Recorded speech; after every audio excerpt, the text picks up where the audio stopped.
और इस बीच आप तक बड़ी खबर हम पहुंचा दें। इस वक्त की बड़ी खबर, अब बात तमिलनाडु से यह है, जहां पर एक तरफ विधानसभा चुनाव की उल्टी गिनती शुरू हो चुकी है, दूसरी तरफ सत्ताधारी गठबंधन में सीट शेयरिंग पर तनातनी दिखाई दे रही है।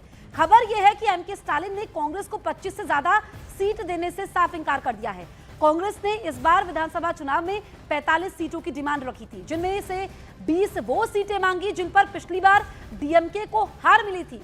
बावजूद इसके स्टालिन नहीं माने। खबर यह है कि केसी वेणुगोपाल और स्टालिन की मुलाकात में बात नहीं बन पाई है।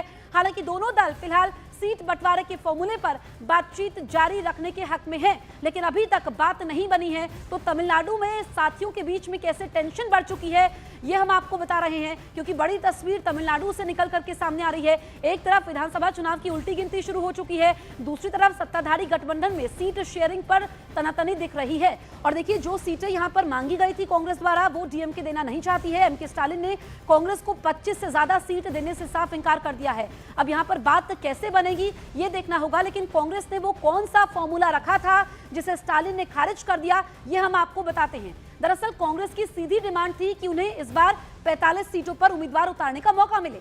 इसके बदले सत्ता में भागीदारी पर रुख नरम करने के संकेत दिए गए, लेकिन स्टालिन ने साफ कह दिया कि पिछली बार की तरह इस बार भी सिर्फ 25 सीटें ही मिलेंगी। कांग्रेस ने जिन 45 सीटों का फॉर्मूला दिया, उनमें 25 तो वही सीटें हैं जो पिछली बार कांग्रेस के हिस्से में आई थी, जबकि 20 ऐसी सीटें मांगी गई है जिन पर 2021 में डीएमके को हार मिली थी।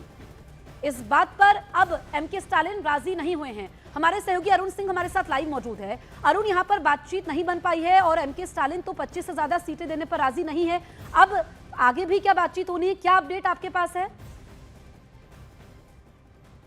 देखिए, तनाव बहुत ज्यादा है डीएमके और कांग्रेस के बीच सीटों के बंटवारे को लेकर जो बातचीत चल रही थी, क्योंकि संगठन महासचिव जो कांग्रेस के केसी वेणुगोपाल, उन्होंने चेन्नई में मुलाकात की थी मुख्यमंत्री स्टालिन से। उन्होंने साफ कह दिया 25 सीटें ही हम आपको दे पाएंगे, क्योंकि और भी सहयोगी जुड़े हैं जिनको हमको सीटें देनी है। कांग्रेस का तर्क है कि अगर आप हमें सत्ता में भागीदारी नहीं देते हैं तो कम से कम सीटें ज्यादा दीजिए, ताकि अपने काडर को, अपने नेताओं को हम खुश रख सकें।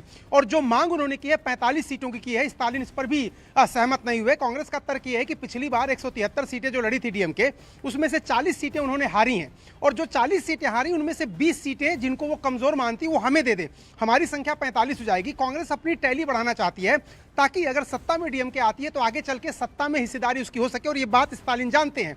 और इसलिए केंद्र में तो राहुल गांधी को प्रधानमंत्री बनाने की बात वो कहते हैं, और उसमें कहीं कोई दो मत नहीं है।